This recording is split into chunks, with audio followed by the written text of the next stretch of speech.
We begin tonight with a man accused of pulling a knife on his neighbor and slashing his throat.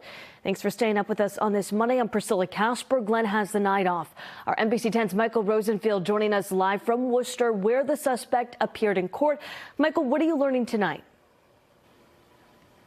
Priscilla, it was neighbor versus neighbor here at this apartment building in Worcester over the weekend. The suspect had two knives, including a machete.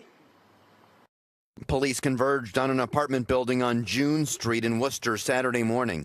A tenant told investigators he'd been stabbed by his downstairs neighbor. I think the time of day was the most shocking thing. I think people think stuff like that happens late at night, but it was like 10 a.m. on a Saturday morning, so that was pretty wild. Andy Jimison owns a pair of businesses next to the building. And I came to drop off some supplies at the coffee shop, and there was already a couple cop cars here and a guy standing in the doorway holding like a rag up against his neck. He was clearly bleeding. It was a pretty big laceration. In court Monday, prosecutors said the victim told police he was heading to work when he got into an altercation with another tenant in the building.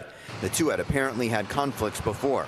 This time, the suspect had a machete and a smaller knife and used that smaller knife to slash him just below his throat. He was talking, I think right when I got here, the ambulance did show up and they took him in the ambulance. But he was able to walk to the ambulance. But yeah, there was quite a bit of blood. He was holding his neck. The defendant, identified as 38-year-old Kenneth Benson, is facing serious charges, including assault with intent to murder.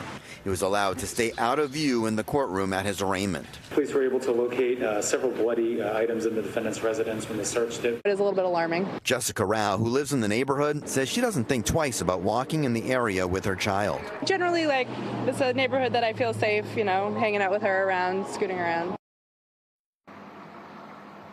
The defendant could spend at least 10 years in prison if convicted. Police have not said what the two men were fighting about. We're live in Worcester tonight. Michael Rosenfield, NBC 10 Boston.